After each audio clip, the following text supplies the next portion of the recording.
lovely people.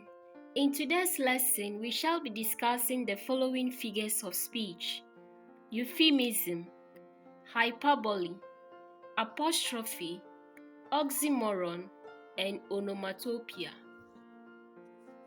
Before we discuss the figures of speech we've already mentioned, let's look at what a figure of speech is.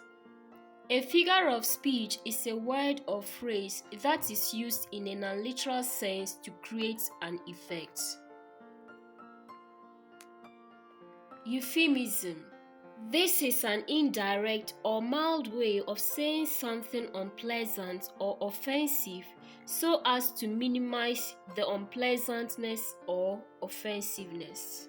In other words, euphemism is a mild or indirect word or expression substituted for one considered to be too harsh or blunt when referring to something unpleasant.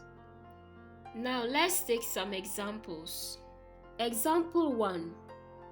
The man was laid to rest is used in place of the man was buried. So buried has been replaced with laid to rest, which sounds less unpleasant compared to the word buried. Example 2. She went to the ladies is used in place of she went to the toilet. The word toilet sounds unpleasant and therefore has been replaced with the euphemism ladies. Example 3. The baby threw up has been used in place of the baby vomited. The word vomited sounds unpleasant and has therefore been replaced with the euphemism threw up. Please, if you have other examples of euphemism, please leave them in the comments section. Hyperbole. Hyperbole involves the use of exaggerated language for special effect. Here, ideas, events, and incidents are intentionally exaggerated for the purpose of emphasis. For example, 1. I was hungry, I could eat a cow. This is an exaggeration because no matter how hungry I am, I cannot eat a cow.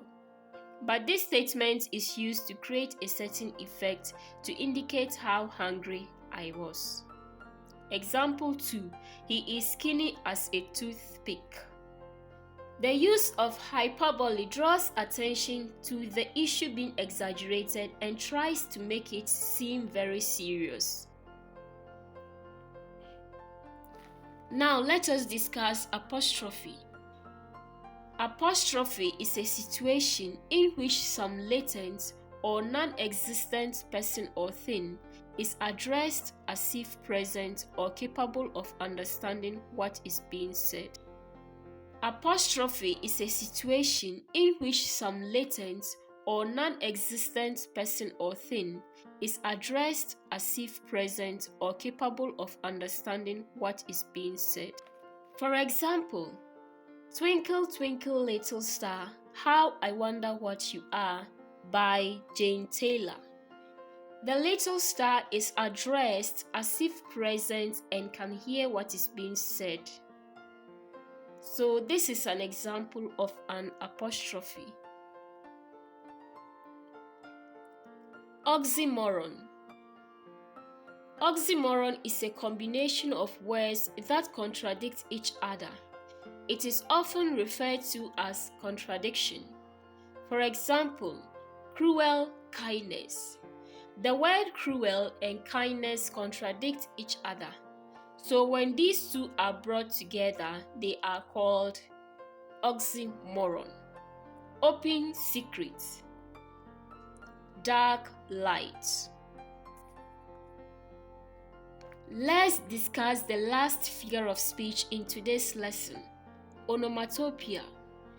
Onomatopoeia refers to a word or group of words that represent a sound and actually imitates or resemble the sound it stands for. Here are some examples. Example 1. Flies were buzzing around the dirty dishes.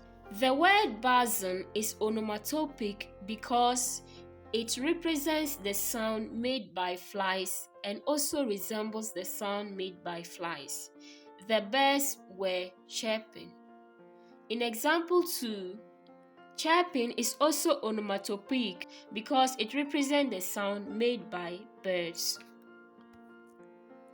This is the end of today's lesson. Please, if this lesson has been helpful to you, kindly like the video and share it with your friends so that they can benefit from it. And please, we would like to know how this lesson has been helpful to you from the comment section. So please do well to leave a comment below and also subscribe to this channel if you haven't subscribed. Thank you and see you in our next lesson. Bye.